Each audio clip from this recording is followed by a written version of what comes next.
Dear student, most welcome again सरकारी online learning class में। मैं आपका अपना अखंड सर आप लोगों को पढ़ाने आया हूँ। क्लास 8 हिंदी पाठ 9 कबीर की साखियाँ। कबीरदास जी बहुत ही उच्च कोटि के कवि थे। इनका जन्म 1538 में लाहर तारा काशी में हुआ था।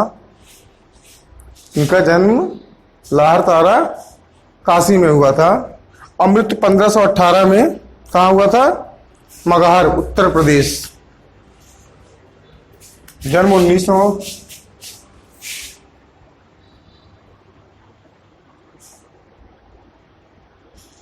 माफ कीजिएगा, जन्म इनका हुआ था 1438 में, गलती हो गई, और मृत्यु हुई थी 1518 में। जन्म कहाँ हुआ था? लाहर तारा काशी में, और मृत्यु हुई थी मगहर में। चलिए हम आज देखते हैं कबीर की साखियों में। पहली इसमें 5 साखियां आपकी दी गई हैं। आइए हम उसकी व्याख्या समझने की कोशिश करते हैं। समझ ले गए तो ठीक है, नहीं तो। जाति ने पूछो साध की। साधु मतलब सज्जन, संत, जिनसे हमें कुछ सीखने को मिल रहा है। जिनसे हमें कुछ सीखने को मिले उसे साधु कहते हैं। चाहे हम उनके नेचर को अपनाएं, चाहे उनकी चीजों को अपनाएं, चाहे कुछ भी करें, इसे कहते हैं साधु। जाति ने पूछो साधु की, पूछ लीजिए ज्ञान। आपको क्या लेना है? उनसे केवल ज्ञान लेना है। जाति ने पूछो साधु की, पूछ लीजिए ज्ञान। साधु की जाति नहीं पूछी जाती, सिर्फ उनसे क्या लिया जाता है? ज्ञान लिया जाता है। तो जाति ने पूछो साधु की, पूछ लीजिए ज्ञान। क्यों मोल करो तरवार का, पड़ा रहन दो म्यान। तलवार कहाँ रखी जाती है? म्यान में। इंसान कहाँ पैदा होता है?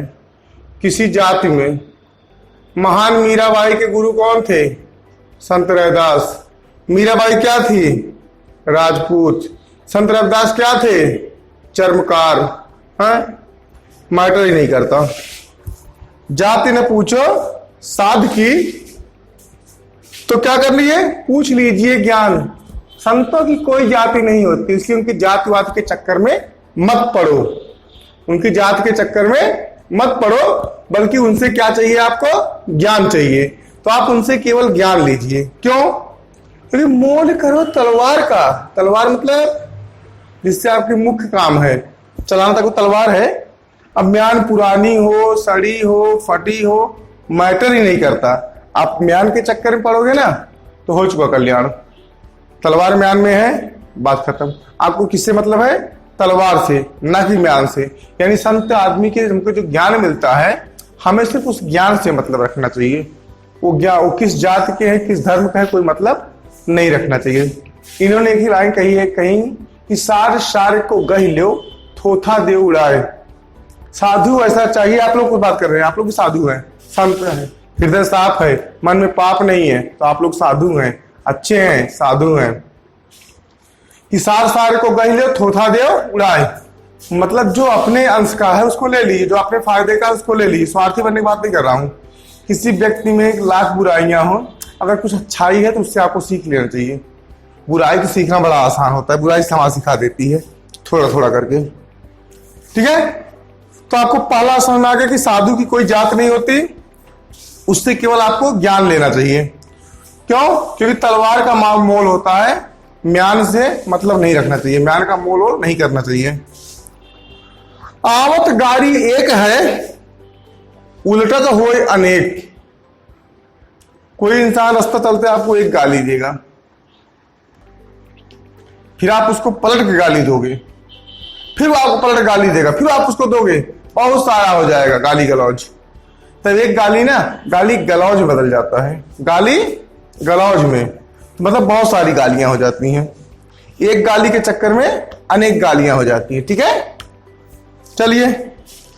आवत गाड़ी एक है, उल्टे तो हो ही अनेक। इसका समझ गया ना कि एक गाली किसी ने दिया तो आपने दिया, फिर उसने दिया, फिर आपने दिया, चलता रहता है। इससे बहुत सारा गालियां हो जाता है, अनेक, बहुत सारी गाली हो जाती है। कहन कैसे? कह कबीर नहीं उलटिए। कबीरदास जी कहते हैं कोई आपको गाली दे रहा तो मत दो, मत लो, मत लो, मतलब उसका जवाब मत दो।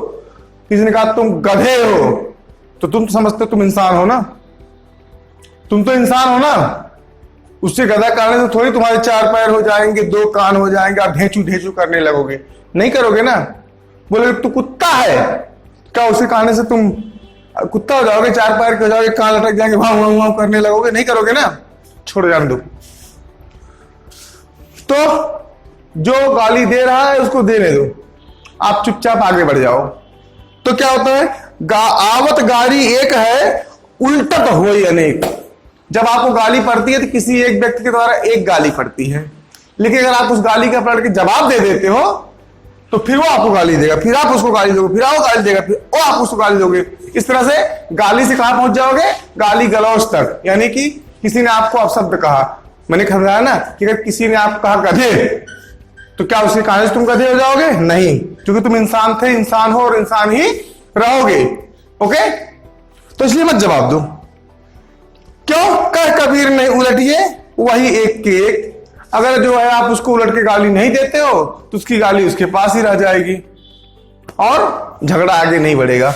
अर्थात किसी गाली के जवाब आप देते हो कि अगर तुम गधे हो और तुमने उसका जवाब देते तो तुम सचमुच गधे हो, ये तुम्हारे पास पहुंच गया। उसने कहा तुम गधे हो, तुमने कोई जवाब नहीं दिया, तो वही गधा है ना। छोड़ो, बात खत्म। माला तो कर में फिरे, जीभ फिरे मुख माही। माला जो है हाथ में चलता है, ऐसा कहते हैं राम राम राम राम राम राम। माला तो कर में फिरे, जीभ फिरे मुख माही। जीभ कहां है? मुंह में है ना। मनुआ तो दहुदिश फिरे, ये मन जो है ये सभी दिशाओं में फिरता है। कभी दिल्ली, कभी मुंबई, ये पिक्चर देख लूं, वो खाना खा लूं, यहां घूम आऊं, मन सब जगह जाता है। माला हाथ में रहती है, जीभ मुंह में रहता है, लेकिन मन सब जगह रहता है। यह तो सुमिरन ना ही, इसका सुमिरन नहीं हो सकता। क्या कह रहे हैं?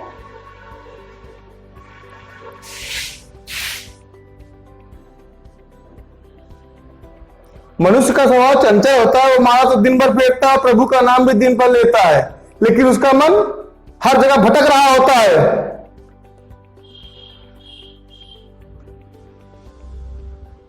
अर्थात मन को एकाग्रचित्त वो नहीं कर पाता है। जैसे आपने देखा होगा कुछ लोग, जनरली हम बात कर रहे हैं, क्या करते हैं, हाथ में माला ले लेते हैं, मुंह में राम राम राम राम राम राम राम राम राम राम राम राम, मन में सोच रहे हैं फला स्थान का लड्डू खा लेते तो अच्छा होता, फला स्थान की समोसा खा लेते तो अच्छा होता, फला स्थान की चाय पी लेते तो अच्छा होता।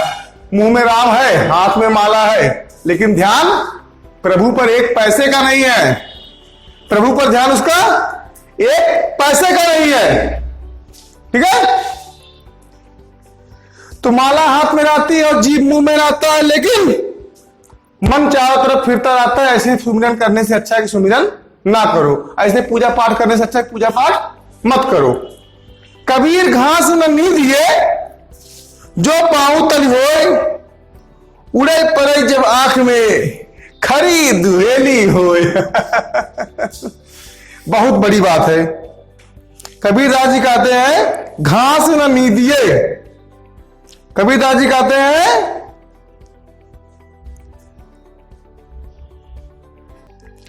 कबीर कहते हैं कि किसी को बड़ा या छोटा समझने की भूल मत सम करो। संसार में किसी को भी छोटा या बड़ा समझने की भूल मत करो। कहन कैसे?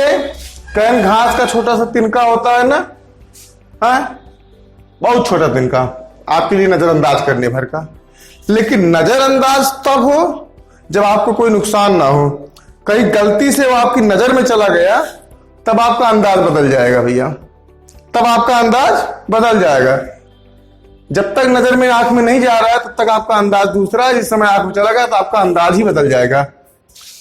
ठीक है? तो छोटा या बड़ा किसी को कभी समझना नहीं चाहिए, और छोटा समझकर किसी को दबाना भी नहीं चाहिए। कबीर घास ना नींदिए, जो पांव तली हुई। ठीक है? कभी किसी को छोटा बड़ा नहीं समझना चाहिए, ना छोटा बड़ा समझ के उसको दबाना चाहिए। ओके? फिर क्या करना चाहिए? उड़े पड़े जब आंख में, जिस घास को आप नजरअंदाज कर रहे हो, एक बार नजर में घुस गई तो अंदाज आपका दूसरा बदल जाएगा। यानी अगर वो घास का टुकड़ा आपकी आंख में पड़ गया तो जान लेना भैया, आपके लिए मुश्किल हो जाएगा। कभी किसी को छोटा बड़ा समझ के नजरअंदाज नहीं करना चाहिए।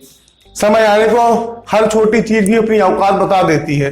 तुम्हारे 6 फीट के शरीर में, 5 फीट के शरीर में एक छोटा स्पिन का घास आंख में चला जाए ना, नरक मचा देगा। ठीक है। जग में बैरी कोई नहीं जो मन शीतल होए, ध्यान रखिएगा। या आपा को डर दे और दया करे सब कोई। संसार में आपका कोई भी शत्रु नहीं होगा। कब? जो मन शीतल होए। अगर आपका मन शीतल, शांत, स्थिर, द्वेष, ईर्ष्या, जलन इन सबसे परे है, तो इन सबसे परे होने पर आपके ये संसारी मोह माया कोई महत्व नहीं रखते हैं। न संसार में किसी प्रकार कोई कष्ट आपको छू सकता है, और सबसे प्रेम से आप व्यवहार कीजिए, कोई आपका शत्रु नहीं होगा। आप अजात शत्रु हो जाएंगे, यानी जिसका कोई भी शत्रु ना हो। ऐसा करने के लिए क्या करना है आपको? या आपा को डाल दे। अपने अंदर के आपा माने घमंड, अपने अंदर के घमंड को डाल दे मतलब छोड़ दो। अपने अंदर के घमंड को त्याग कर दो, खत्म कर दो अपने अंदर के घमंड को। दया करे सब कोई, और सबके ऊपर दया दृष्टि रखो। अर्थात इस संसार में तभी आपको कोई शत्रु नहीं होगा जब आपका मन शीतल होगा, मन शांत होगा, मन स्थिर होगा, ईर्ष्या द्वेष से रहित होगा। तब आप अपने मन के, जब आप ऐसा आप कब कर पाएंगे? जब आपके मन का घमंड समाप्त हो जाएगा और सबको अपना के चलेंगे, तो सब पे दया करेंगे, तो आपके साथ सबका प्रेम रहेगा और आपको कोई शत्रु नहीं होगा। कबीरदास जी की साखियां जीवन के सार को निहित करते हुए सबके समक्ष प्रस्तुत की गई है, और ये साखियां सर्वकालिक और सार्वभौमिक होती हैं और सबके ऊपर एक साथ एक तरह से लागू होती हैं। आई होप कि आपको इस वीडियो में बहुत मजा आया होगा, बहुत समझ में आया होगा। अगर ऐसा सचमुच हुआ है तो एक बार जोर से बोल दो, भारत माता की जय। हाँ, कमेंट बॉक्स में जरूर लिख दिया करिए, ठीक है ना। लाइक करिए, शेयर करिए। Okay, thanks for watching my video. जय हिंद, जय Bharat. Keep watching, keep learning. Thank you.